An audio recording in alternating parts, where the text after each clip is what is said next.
Hello students, ਅਸੀਂ ਕਰ ਰਹੇ ਹਾਂ ਕਲਾਸ 10th ਜਿਸ ਦਾ ਚੈਪਟਰ ਹੈ ਸਾਡੇ ਕੋਲ ਚੱਲ ਰਿਹਾ 10th ਜਿਸ ਦਾ ਨਾਮ ਹੈ ਸਰਕਲਸ। ਸੋ ਐਕਸਰਸਾਈਜ਼ ਹੈ ਸਾਡੀ 10.2। ਸੋ ਜਿਸ ਦਾ ਕੁਐਸਚਨ ਅਸੀਂ ਕਰ ਰਹੇ ਹਾਂ 9th ਕੁਐਸਚਨ। ਸੋ ਕੁਐਸਚਨ 'ਚ ਗਿਵਨ ਕੀ ਹੈ ਸਾਡੇ ਕੋਲ ਇੱਕ O ਕੇਂਦਰ ਵਾਲਾ ਚੱਕਰ ਹੈ। ਜਿਸ ਤਰ੍ਹਾਂ ਸਾਡੇ ਕੋਲ ਇੱਕ ਸਰਕਲ ਬਣਿਆ ਹੋਇਆ ਹੈ ਤੇ ਇਸ ਦਾ ਕੇਂਦਰ ਕੀ ਹੋਏਗਾ ਸਾਡੇ ਕੋਲ O, ਮਤਲਬ ਕਿ ਸੈਂਟਰ ਕੀ ਹੈ ਸਰਕਲ ਚੱਕਰ ਦਾ O। ਐਕਸ ਵਾਈ ਅਤੇ ਐਕਸ ਡੈਸ਼ ਵਾਈ ਡੈਸ਼ ਦੋ ਸਮਾਂਤਰ ਸਪਰਸ਼ ਰੇਖਾਵਾਂ ਹਨ। ਮਤਲਬ ਕਿ ਸਾਡੇ ਕੋਲ ਕੀ ਹਨ ਟੂ ਪੈਰਲਲ ਟੇਂਜੈਂਟਸ। ਸੋ ਦੋ ਸਾਡੇ ਕੋਲ ਪੈਰਲਲ ਟੇਂਜੈਂਟਸ ਦਿੱਤੀਆਂ ਗਈਆਂ ਹਨ। ਸੋ ਇਹ ਦੋਵੇਂ ਜੋ ਪੈਰਲਲ ਟੇਂਜੈਂਟ ਨੇ ਸਾਡੇ ਕੋਲ ਕਿਹੜੀਆਂ ਬਣ ਰਹੀਆਂ ਨੇ ਸਾਡੇ ਕੋਲ ਦੇਖੋ, ਇੱਕ ਇਹ ਹੈ ਸਾਡੇ ਕੋਲ ਐਕਸ ਵਾਈ ਬਣ ਰਹੀ ਹੈ ਜੋ ਇੱਕ ਨੀਚੇ ਹੈ ਸਾਡੇ ਕੋਲ ਐਕਸ ਡੈਸ਼ ਤੇ ਵਾਈ ਡੈਸ਼। ਫਿਰ ਹੈ ਸਾਡੇ ਕੋਲ ਸਪਰਸ਼ ਬਿੰਦੂ ਸੀ। ਸੋ ਸੀ ਪੁਆਇੰਟ ਦਿੱਤਾ ਗਿਆ ਜੋ ਸਾਡੇ ਕੋਲ ਇਹ ਬਣਿਆ ਹੋਇਆ ਹੈ ਸਪਰਸ਼ ਰੇਖਾ ਏ ਬੀ। ਸੋ ਇੱਕ ਹੋਰ ਸਪਰਸ਼ ਰੇਖਾ ਹੈ, ਮਤਲਬ ਕਿ ਇੱਕ ਹੋਰ ਟੇਂਜੈਂਟ ਹੈ ਸਾਡੇ ਕੋਲ ਜੋ ਟੇਂਜੈਂਟ ਕਿਹੜੀ ਹੈ ਸਾਡੀ ਏ ਬੀ। ਉਹ ਟੇਂਜੈਂਟ ਜਿਹੜੀ ਹੈ ਸਰਕਲ ਨੂੰ ਕਿਸ ਪੁਆਇੰਟ ਤੇ ਟੱਚ ਕਰ ਰਹੀ ਹੈ ਸੀ ਪੁਆਇੰਟ ਤੇ। ਐਕਸ ਵਾਈ ਨੂੰ ਇਹ, ਸੋ ਇਹ ਜੋ ਏ ਬੀ ਟੇਂਜੈਂਟ ਹੈ ਧਿਆਨ ਨਾਲ ਸਮਝਣਾ ਹੈ, ਇਹ ਜੋ ਏ ਬੀ ਟੇਂਜੈਂਟ ਹੈ ਸਾਡੇ ਕੋਲ ਇਹ ਐਕਸ ਵਾਈ ਨੂੰ ਜੋ ਪੈਰਲਲ ਲਾਈਨ ਹੈ ਜਾਂ ਪੈਰਲਲ ਟੇਂਜੈਂਟ ਹੈ ਸਾਡੀ ਕਿਹੜੇ ਪੁਆਇੰਟ ਤੇ ਕੱਟਦੀ ਹੈ ਏ ਤੇ, ਅਤੇ ਬੀ ਨੂੰ ਕਿਹੜੇ ਪੁਆਇੰਟ ਤੇ ਕੱਟਦੀ ਹੈ ਪੀ ਤੇ। ਸੋ ਏ ਐਂਡ ਬੀ ਨੂੰ ਕੱਟਦੀ ਮਤਲਬ ਕਿ ਇੰਟਰਸੈਕਟ ਜਿਹੜੀ ਕਿ ਕਰ ਰਹੀ ਹੈ। ਸੋ ਹੁਣ ਅਸੀਂ ਸਿੱਧ ਕੀ ਕਰਨਾ ਹੈ, ਸਾਨੂੰ ਕਿਹਾ ਗਿਆ ਹੈ A O B 90 degree. So where is A where is B, ਪਹਿਲਾਂ ਤਾਂ ਅਸੀਂ ਇਹ ਵੇਖਦੇ ਹਾਂ, ਪਹਿਲਾਂ ਅਸੀਂ ਐਂਗਲ ਬਣਾਉਂਦੇ ਹਾਂ ਏ ਓ ਬੀ ਕਿਸ ਤਰ੍ਹਾਂ ਬਣਦਾ ਹੈ। ਸੋ ਦੇਖੋ O ਨੂੰ ਅਸੀਂ A ਦੇ ਨਾਲ ਜੁਆਇਨ ਕਰ ਦਿੱਤਾ, ਉਹ A ਬਣ ਗਿਆ। O ਨੂੰ ਅਸੀਂ ਇਸ ਤਰ੍ਹਾਂ B ਨਾਲ ਜੁਆਇਨ ਕਰ ਦਿੱਤਾ, ਸਾਡੇ ਕੋਲ OB ਬਣ ਗਿਆ। ਹੁਣ ਦੇਖੋ ਤੁਹਾਡੇ ਕੋਲ ਇੱਕ ਐਂਗਲ ਬਣ ਗਿਆ AOB। ਸੋ ਇਹ ਜਿਹੜਾ ਐਂਗਲ ਸਾਡੇ ਕੋਲ ਹੋਏਗਾ ਇਸ ਤਰ੍ਹਾਂ ਬਣ ਜਾਂਦਾ ਹੈ। ਸੋ ਇਹ ਐਂਗਲ ਹੈ ਜਿਹੜਾ ਅਸੀਂ ਫਾਈਂਡ ਕਰਨਾ ਹੈ ਜਾਂ ਜਿਹਨੂੰ ਅਸੀਂ 90 ਡਿਗਰੀ ਦੇ ਬਰਾਬਰ ਜਿਹੜਾ ਕਿ ਸਿੱਧ ਕਰਕੇ ਦੱਸਣਾ ਹੈ। ਸੋ ਇਸ ਦੇ ਲਈ ਸਭ ਤੋਂ ਪਹਿਲਾਂ ਅਸੀਂ ਕੁਝ ਰਚਨਾ ਜਿਹੜੀ ਹੈ ਜਾਂ ਕੰਸਟਰਕਸ਼ਨ ਕੀਤੀ ਹੈ, ਅਸੀਂ ਕੰਸਟਰਕਸ਼ਨ ਜਾਂ ਜਿਸ ਨੂੰ ਅਸੀਂ ਰਚਨਾ ਬੋਲਦੇ ਹਾਂ। ਸੋ ਇਹ ਕੀ ਹੈ ਸਾਡਾ ਦਿੱਤਾ ਹੈ, ਇਹ ਕੀ ਹੈ ਸਾਡਾ ਸਿੱਧ ਕਰਨਾ ਹੈ। ਸੋ ਰਚਨਾ 'ਚ ਅਸੀਂ ਕੀ ਕੀਤਾ ਹੈ O ਨੂੰ A ਅਤੇ B ਨਾਲ ਮਿਲਾਓ। ਸੋ join O to A and B। ਇਸ ਤੋਂ ਬਾਅਦ ਦੇਖੋ ਸਾਡੇ ਕੋਲ ਜਿਹੜੀਆਂ ਦੋ ਸਮਾਂਤਰ ਸਪਰਸ਼ ਰੇਖਾਵਾਂ ਹਨ ਉਹ ਚੱਕਰਾਂ ਨੂੰ ਦੋ ਪੁਆਇੰਟ ਤੇ ਜਿਹੜੇ ਚੱਕਰ ਨੂੰ ਟੱਚ ਕਰ ਰਹੀ ਹੈ ਜਾਂ ਕੱਟ ਰਹੀ ਹੈ। ਸੋ ਉਹਨਾਂ ਪੁਆਇੰਟਸ ਦਾ ਵੀ ਨਾਮ ਅਸੀਂ ਰੱਖਦੇ ਹਾਂ, ਮਤਲਬ ਕਿ ਇਸ ਦਾ ਪੁਆਇੰਟ ਰੱਖ ਲਿਆ ਸੀ P ਅਤੇ ਇਸ ਦਾ ਪੁਆਇੰਟ ਦਾ ਨਾਮ ਰੱਖ ਲਿਆ ਸੀ Q। ਇੱਧਰ ਲਿਖਦੇ ਹਾਂ ਸਪਰਸ਼ ਰੇਖਾ ਸਪਰਸ਼ ਰੇਖਾ ਐਕਸ ਵਾਈ ਚੱਕਰ ਨੂੰ P ਅਤੇ ਸਪਰਸ਼ ਰੇਖਾ ਐਕਸ ਡੈਸ਼ ਵਾਈ ਡੈਸ਼ ਚੱਕਰ ਨੂੰ Q ਬਿੰਦੂਆਂ ਤੇ ਕੱਟ ਰਹੀਆਂ ਹਨ। ਸੋ ਬੋਥ ਦੀ ਟੇਂਜੈਂਟਸ ਜਾਂ ਬੋਥ ਦੀ ਸਾਡੇ ਕੋਲ ਪੈਰਲਲ ਟੇਂਜੈਂਟ ਜਿਹੜੀਆਂ ਹਨ ਉਹ ਐਕਸ ਵਾਈ ਟੇਂਜੈਂਟ ਹੈ ਜਿਹੜੀ ਉਹ P ਪੁਆਇੰਟ ਤੇ ਇੰਟਰਸੈਕਟ ਕਰ ਰਹੀ ਹੈ ਸਾਡੇ ਕੋਲ, ਤੇ ਜਿਹੜੀ ਐਕਸ ਡੈਸ਼ ਵਾਈ ਡੈਸ਼ ਹੈ ਉਹ Q ਪੁਆਇੰਟ ਤੇ ਜਿਹੜੀ ਕਿ ਇੰਟਰਸੈਕਟ ਕਰ ਰਹੀ ਹੈ ਜਾਂ ਸਪਰਸ਼ ਬਿੰਦੂ ਬਣ ਰਿਹਾ ਸਾਡਾ। ਸੋ ਇਸ ਤੋਂ ਬਾਅਦ ਅਸੀਂ ਕੀ ਕਰਦੇ ਹਾਂ O ਨੂੰ P ਅਤੇ Q ਨਾਲ ਮਿਲਾਓ। So it means join O to P and Q। ਸੋ ਦੇਖੋ ਅਸੀਂ O ਨੂੰ P ਦੇ ਨਾਲ ਜੁਆਇਨ ਕਰਦੇ ਹਾਂ, ਇਸ ਤਰ੍ਹਾਂ ਹੀ O ਨੂੰ ਅਸੀਂ Q ਨਾਲ ਜੁਆਇਨ ਕਰਤਾ। ਸੋ ਹੁਣ ਸਾਡੇ ਕੋਲ ਕੀ ਬਣਿਆ OP ਇਜ਼ ਇਕੁਅਲ ਟੂ ਹੈ ਸਾਡੇ ਕੋਲ, ਸੋਰੀ ਇਹ ਹੋ ਗਿਆ ਸਾਡੇ ਕੋਲ OP ਅਤੇ OQ ਚੱਕਰ ਦੇ ਦੋ ਅਰਧ ਵਿਆਸ ਹਨ। ਕਲੀਅਰ। ਇਸ ਤੋਂ ਬਾਅਦ ਜੋ ਸਾਡੇ ਕੋਲ ਆਉਂਦਾ ਹੈ ਕੰਸੈਪਟ, ਹੁਣ ਦੇਖੋ ਧਿਆਨ ਦੇ ਨਾਲ ਅਸੀਂ ਜੇਕਰ ਇਸ ਚੀਜ਼ ਨੂੰ ਦੇਖੀਏ, O ਨੂੰ ਦੇਖੋ ਅਸੀਂ A ਨਾਲ ਮਿਲਾਤਾ, B ਨਾਲ ਮਿਲਾਤਾ, ਪਰ ਹਜੇ ਤੱਕ ਅਸੀਂ O ਨੂੰ C ਦੇ ਨਾਲ ਨਹੀਂ ਮਿਲਾਇਆ ਹੈ। ਸੋ ਕੁਐਸਚਨ ਨੂੰ ਸੋਲਵ ਕਰਨ ਦੇ ਲਈ ਅਸੀਂ ਕਰਦੇ ਹਾਂ O ਨੂੰ C ਨਾਲ ਵੀ ਮਿਲਾਓ। ਸੋ O ਨੂੰ C ਨਾਲ ਮਿਲਾਉਂਦੇ ਹਾਂ, ਇਹ ਦੇਖੋ ਅਸੀਂ O ਨੂੰ C ਦੇ ਨਾਲ ਵੀ ਜੁਆਇਨ ਜਿਹੜਾ ਉਹ ਕਰਤਾ ਹੈ। ਹੁਣ ਸਾਡੇ ਕੋਲ ਕੀ ਬਣ ਰਿਹਾ ਹੈ, जेकर असी गल करिए अपने चतुर्भुज ओ सी ए पी दी, ठीक है, जां असी ओ पी ए सी कह लीए, चतुर्भुज ओ पी ए सी विच। सो हुण इस चतुर्भुज की गल करो ध्यान दे नाल, देखो तुहाडे कोल दो त्रिभुज बन रहे हैं, एक त्रिभुज उपर बन रही है तो दूसरी त्रिभुज नीचे बन रही है। सो इस दे विच साडे कोल दो त्रिभुज ओ पी ए अते ओ ए सी हन। सो इस साडे कोल दो त्रिभुज हो गए ना, ओ पी ए हो गया तो ओ ए सी हो गया, देखो ओ पी ए हो गया तो ओ ए सी हो गया। सो हुण असीं गल करते हैं तो दोवें त्रिभुज दे विच साडे कोल की आ रहा है। सब तो पहलां देखो कि ओ ए जिहड़ी ओ है दोवां दे विच त्रिभुजां दे विच सांझी है। देखो ओ पॉइंट है, ए पॉइंट है, ओ ते ए। सो ओ ए बराबर लिखदे हां असीं ओ ए, जो साडे कोल की है सांझी भुजा। क्लीयर, कॉमन साइड आ गई साडे कोल। उस तो बाद साडे कोल है O P is equal to O C. हुण थोड़ा जिहा कंसैप्ट असीं रिमाइंड करते हैं कि suppose we have this circle, साडे कोल एक चक्कर है, इस चक्कर तो एक लाइन ए बन रही है, दूसरी ए बन रही है, दोवें साडे कोल की होणगीਆਂ बराबर, क्योंकि दोवें साडे कोल की हैं अर्ध व्यास जां रेडियस।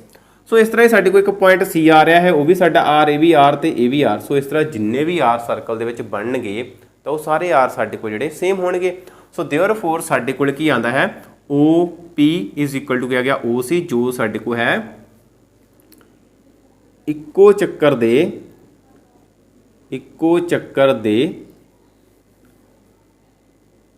अर्ध व्यास। सो इस तरह साडे को सेम सर्कल के दो रेडियस जिहड़े हैं ये भी साडे को दो साइड्स हो गई बराबर। फिर साडे को है ए पी बराबर है साडे को ए सी। सो ए पी ते ए सी ये साडे को दोवें किस तरह बराबर हैं। सो देखो साडे कोल ए, सब तो पहला ए साडे को कॉमन आ गई, क्लीयर। फिर साडे को ए जो सी बराबर आ गए, रेडियस सी साडे को। हुण साडे को ए साइड भी बराबर होणगीਆਂ, क्यों होणगीਆਂ, ए तो स्पर्श रेखावां। हुण चक्कर के किसी बाहरी बिंदु तो चक्कर ते दो स्पर्श रेखावां उसी पॉइंट तो खिंचियां जाण तां वो दोवें स्पर्श रेखावां साडे कोल बराबर हुंदियां हन। ये सानूं कित्थों पता लगदा है, साडी थ्योरम 10.2 जिसकी क्लास असीं लास्ट क्लास दे विच लगा चुके हाँ। सो जिसका तुहानूं लिंक जिहड़ा डिस्क्रिप्शन च मिल जाएगा। सो सब तो पहला उसनूं देख लेना जेकर तुहानूं ये कंसैप्ट क्लीयर नहीं है तो। हुण देखो साडे कोल तीन साइड्स आ गई, दोवें ट्रायंगल्स साडे कोल इक्वल आ गई। सो देयरफॉर असीं लिखदे हां ट्रायंगल ओ पी ए सरबंगसम हो जाएगी ट्रायंगल ओ ए सी दे। सो साडे कोल कॉन्ग्रेट हो गई दोवें त्रिभुज।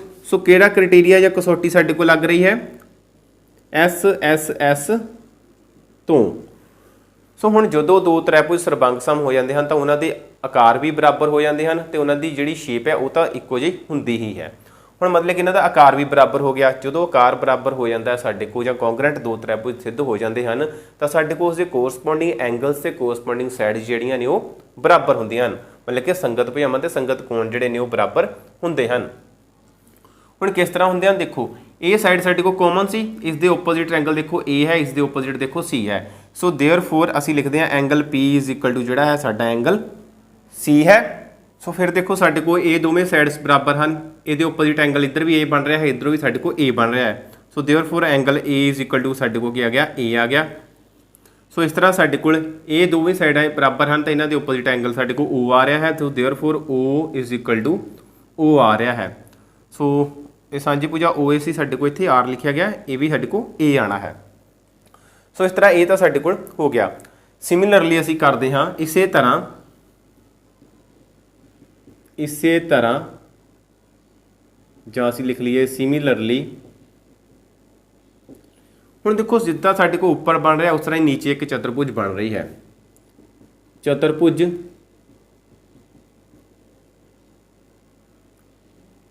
ओ सी बी क्यू विच।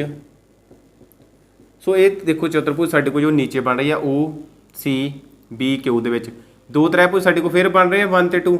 सो ये दो त्रिभुज भी इस तरह साडे को सरबंगसम होणगे क्योंकि इस दे विच भी साडे कोई कॉमन साइड आ जाएगी, सांझी आ जाएगी ओ बी। फिर साडे कोल जिहड़ी साइड है रेडियस है OC के बराबर आ गया। सो ये दोवें साडे को टेंजेंट्स होणगियां आपस में बराबर आ जाणगियां। सो असीं लिखते हैं इसलिए त्रिभुज OCB सरबंग-सम होएगी साडे को त्रिभुज OQB। सो इस तरह साडे को दोवें त्रिभुज जिहड़े ने OCB ਅਤੇ OQB दोवें साडे को सरबंग-सम सिद्ध हुंदे हन। ते इस तरह साडे को इसदे जिहड़े कोरसपोंडिंग एंगल्स होणगे वो भी साडे कोल बराबर होणगे। हुण इस दे जिहड़े साडे को कोरसपोंडिंग एंगल्स होणगे वो किहड़े आ जाणगे साडे कोल, एक देखो फिर साडे को O आ जाएगा, एंगल O = O लिख दांगे ਅਤੇ एंगल साडे को जिहड़ा C = Q आ जाएगा, एंगल C = Q। तो फिर साडे को आ जाएगा एंगल साडा B = एंगल B। सो हुण थोड़ा जिहा असीं एक बार फिर इस दे विच आंदे हां। एंगल देखो साडे को POA ये जो है साडे को बन रहा है एंगल POA = होएगा साडे को एंगल COA। ठीक है, इसनूं असीं इक्वेशन मानते हाँ फस्ट। तो देखो साडे को दो बारी O आंदा ना, एक बार इधर तो एक बार इधर, दोवें त्रिभुजां दे विच। सो ये O बराबर O सी साडे को, मतलब कि एक आ वाला O तो दूसरा ए वाला O असीं बराबर लिखे सी। सो जो साडे को इक्वेशन बना गया फस्ट। सो इस तरह साडे को इस दे विच इक्वेशन बनती है एंगल COB = होएगा एंगल साडे को BOQ। सो ये दोवें साडे को एंगल जिहड़े वो बराबर आ गए। सो इक्वेशन बन गई साडे को 2। हुण देखो साडे कोल की बन रहा है, असीं सिद्ध करना है AOB = 90 डिग्री, मतलब कि असीं ये एंगल जिहड़ा वो फाइंड करना है।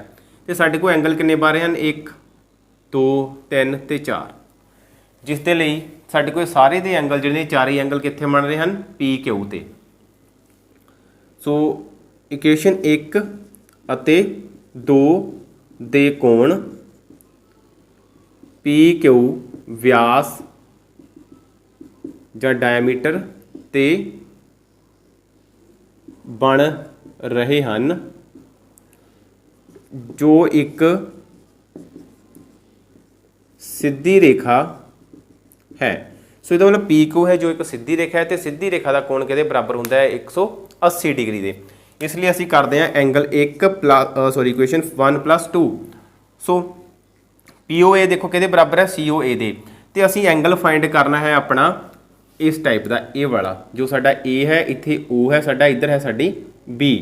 सो इस दे विच साडे कोल एंगल किहड़े-किहड़े बन गए देखो, एक तो इस तरह C ना निकल गया, दूसरा साडे को इस तरह बन रहा है। सब तो पहला तो असीं इन्हां दोवां दी गल करिए जो साडे को बन रहे हैं, सॉरी इधर साडे को इस तरह P है, तो इत्थे साडे को नीचे जिहड़ी है वो Q है, तो इधर साडे को डैश लाइन्स आंदियां, इधर B पॉइंट है तो A पॉइंट है। सो एक एंगल है देखो साडे को POA, दूसरा साडे का AOC। हुण असीं फाइंड किहड़ा एंगल करना है, फाइंड असीं करना है कल्ला ए वाला AO ते B। हुण AOB दे विच दो एंगल आ रहे हैं साडे को, किहड़े-किहड़े आंदे हैं, एक तां साडे कोल AOC आंदा है ते दूसरा आंदा है साडे को COB। सो ये दो एंगल का जोड़ जिहड़ा सी वो दसना है कि 90 डिग्री के बराबर है।